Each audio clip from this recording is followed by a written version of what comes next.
فلما جاء آل لوط المرسلون قال إنكم قوم منكرون قالوا بل جئناك بما كانوا فيه يمترون وأتيناك بالحق وإنا لصادقون فأسر بأهلك بقطع من الليل واتبع أدبارهم ولا يلتفت منكم أحد وامضوا حيث تؤمرون وقضينا إليه ذلك الأمر أن دابر هؤلاء مقطوع مصبحين وجاء أهل المدينة يستبشرون قال إن هؤلاء ضيفي فلا تفضحون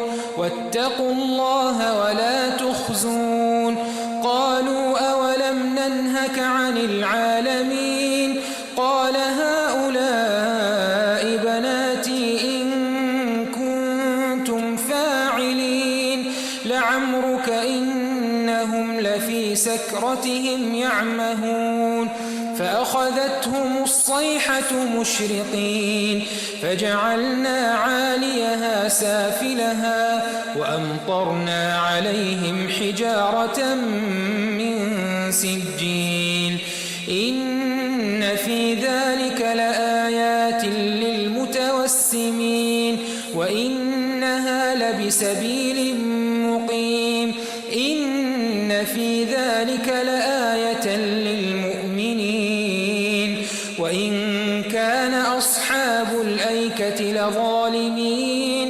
فانتقمنا منهم وإنهما لبإمام مبين۔ پھر جب فرشتے لوط کے گھر آئے تو انہوں نے کہا کہ تم تو ناآشنا سے لوگ ہو۔ وہ بولے کہ نہیں، بلکہ ہم آپ کے پاس وہ چیز لے کر آئے ہیں جس میں لوگ شک کرتے تھے، اور ہم آپ کے پاس یقینی بات لے کر آئے ہیں اور ہم سچ کہتے ہیں۔ تو آپ کچھ رات رہے سے اپنے گھر والوں کو لے نکلیں اور خود ان کے پیچھے چلیں، اور آپ میں سے کوئی شخص پیچھے مڑ کر نہ دیکھے، اور جہاں آپ کو حکم ہو وہاں چلے جائیے۔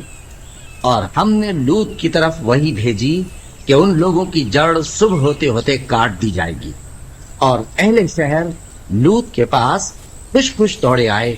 لوط نے کہا کہ یہ میرے مہمان ہیں، کہیں ان کے بارے میں مجھے رسوا نہ کرنا، اور اللہ سے ڈرو اور میری بے آبروئی نہ کرو۔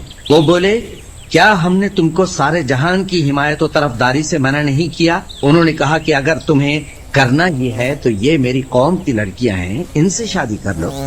اے نبی، تمہاری جان کی قسم، وہ اپنی مستی میں مدہوش ہو رہے تھے تو ان کو سورج نکلتے نکلتے چنگھاڑ نے آ پکڑا، اور ہم نے ان بستیوں کو الٹ کر نیچے اوپر کر دیا اور ان پر کھنگر کی پتھریاں برسائیں۔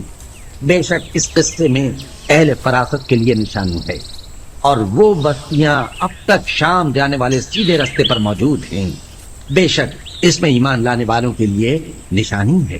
اور بن کے رہنے والے یعنی قوم شعیب کے لوگ بھی گناہگار تھے، تو ہم نے ان سے بھی بدلہ لیا، اور یہ دونوں شہر کھلے رستے پر موجود ہیں۔